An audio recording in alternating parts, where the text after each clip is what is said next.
Out here, trust isn't optional. It's essential. That's why crew around the world rely on Asperton Insurance Advisors. Built by former yacht crew, we know the risks, and we know how to protect you. Medical emergencies, mental health, active lifestyles. We've got you covered 24/7. Discreet support, personal service, global reach. Asperton Insurance Advisors, designed for life at sea. Visit asperton.com today. So welcome to your 5 minutes of self-care. And I'm in Koh Samui, so I'm slowly leaving Thailand to go back to Europe for the summer for 2 months and then head back to Asia. So life as a digital nomad can be interesting, especially when you have a little dog, but that's all good. And I'm definitely going to do an extra episode on this island, Koh Phangan. Experience a couple of scooter accidents, but luckily not my fault. Yet again, I was able to jump out or jump off the scooter thanks to actually staying fit and taking care of myself and my knees and my leg strength. So anyways, I have just noticed a post that Rhea put on more domestic violence and assaults on board of yachts. Synchronistically, I met last weekend a lady who used to be crew, but she needed to have a break. And she shared with me that it's not only women who get molested on board, it's also guys who get offered blatantly, that they should sleep in the sheets too or not. And it's interesting because we always assume it's only women, but it's a lot of men. And I have met a lot of guys and also people that I coached who have been traumatized heavily in these cases. Now, if you come out of abuse or domestic violence or assault, and I know these topics are not cheerful, I get that. And there's a lot of people who love using the publicity to just make a name for themselves about matters that they don't necessarily know what they're talking about. They have not experienced it themselves. Yeah, I know I sound very critically, but it is what it is. Now, if you have experienced that, and most people unfortunately have experienced it, or they're not even aware that they have, and they have just kind of brushed it underneath the carpet. There are moments where you will numb yourself and you will not want to feel anything. And when that happens, you always see yourself as the victim because you have been a victim of domestic violence and abuse. It is true. But that does not give us the right to stay victim for the rest of our lifetime. And it's not something easy to say because if you feel and if you have these scar tissue and these scars within your body and in your emotional body, your physical layer, that also will reflect into your mental layer and the way how you interact with human beings and the relationships you will have and the way how you will attract the same kind of people who will take advantage of you. Unless we really heal, unless we go inside of the pain and look at it from a bird's eye perspective and look, what is it that happened? Why is this repeating the cycle? And what can I do? How can I take responsibility and accountability for my healing? Not repeat the story again and again and again to your friends, to your family, to your therapist, and repeating the story again and telling the story again of what happens. I cannot repeat this more and more. Your nervous system will not know whether it happened in the past or it happens again. This is scientifically proven. So please check it out. Do your own research. How do you break out of this?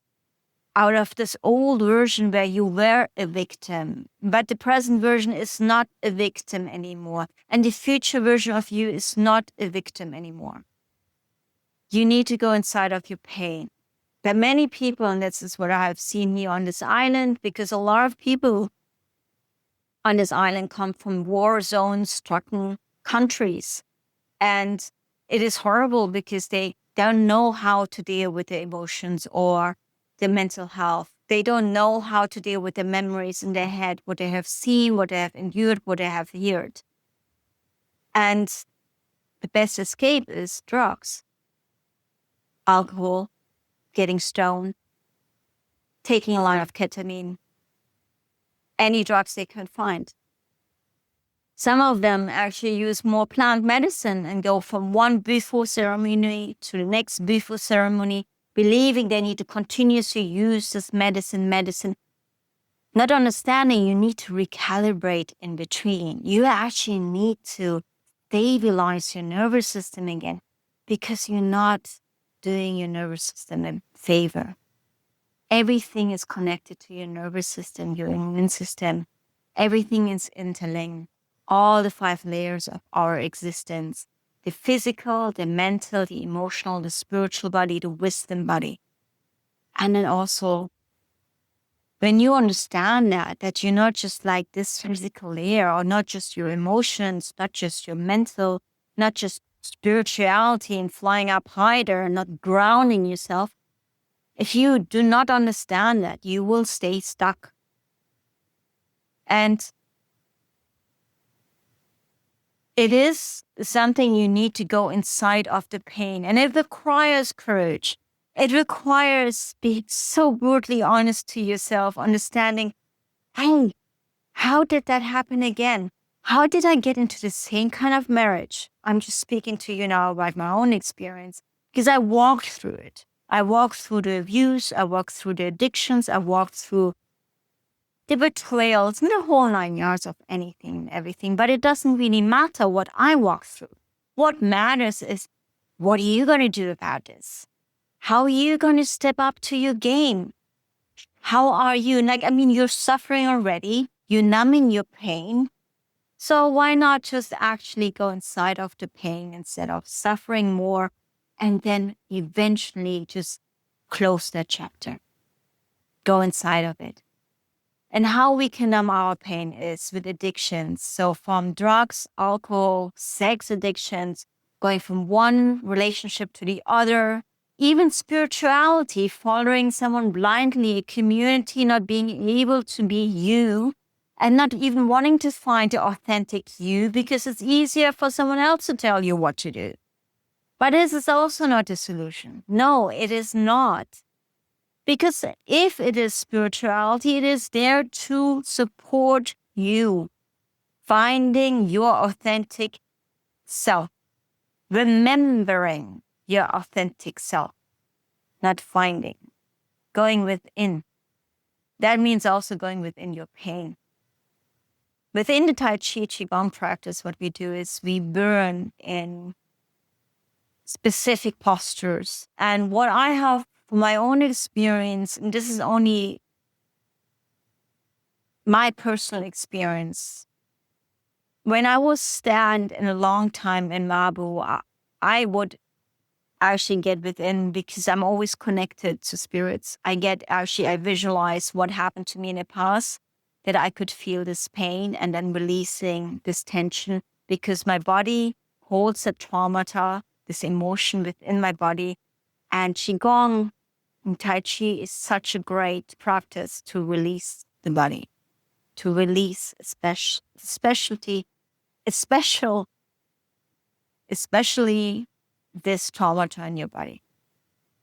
And you can find this in various practices. If this is dance is a beautiful movement practice where you can express yourself how you interpret and see the music within expressing the movement in your body and moving that energy in your body. And it requires for us to be brutally honest and admit to ourselves, okay, how can I take responsibility that this does not happen again? How can I now take the reins of my power in my own hands, that I do not walk into the same situations, same jobs, same relationships, same communities? What can I do and change within myself to heal this hurt, this pain that I feel, which has happened in the past, which does not happen now? And once you realize that, and you have the courage, and it's not easy, but you get better at it. You get better in healing it. You get better at understanding, okay, yeah, I'm pretty much messed up. I need to figure out what is next. Okay. And this does not give anyone the right to condone, to support, to stay quiet in moments of domestic violence and abuse and assault. No, I agree very much with Rhea. There is time and a shift for this industry. But worldwide, as you can see, there is a shift and a time where, and I am not a feminist, I'm definitely not a feminist, where we suddenly do get a different voice as women, because we understand being the divine feminine means we need to change within ourselves and step out to our own power. This does not mean that I hate men or I have something against men, because it's funny. One of my colleagues that I actually supposed to work on a project on the island, he said to me, if I am then on a vendetta against men. And I'm like, that is definitely not the case. No, I love men. Man, I love men. Even if they're divine masculine, oh my gosh, I love divine masculine men. And it's just beautiful to see. And I have met so many, and I'm actually blushing because I would never openly say that. I met so many really nice men on Koh Phangan who have done the work, who have been really genuine, who have been supportive, who have been great friends. From Ninad, my personal trainer, to Ferdinand, my personal trainer, Bastian, a beautiful German soul that works on the Wim Hof method, and another Sebastian who used to work and who used to practice Kung Fu, and all these men that I have met. It's just such a nice surprise that there is a shift in humanity. And that means there's a shift also in humanity. That means it's a shift in the yachting industry. Why would there not be? But it takes a lot, and it takes also us to open up our mouth. And that's okay. And we will not be the cup of tea for everyone, but that's okay too. So please, anyone who is witnessing any assault, domestic violence, speak up. And also, if this is the unusual case that we suddenly say that it happens to men, of course it happens to men too. I have coached also the men who have been in that situation. And it's not only a women thing. No, it's not. But it seems that it takes longer for us to get out of the traditional role play and the conditioning that has been put upon us for the last generations and decades. Okay. Namaha, namaste.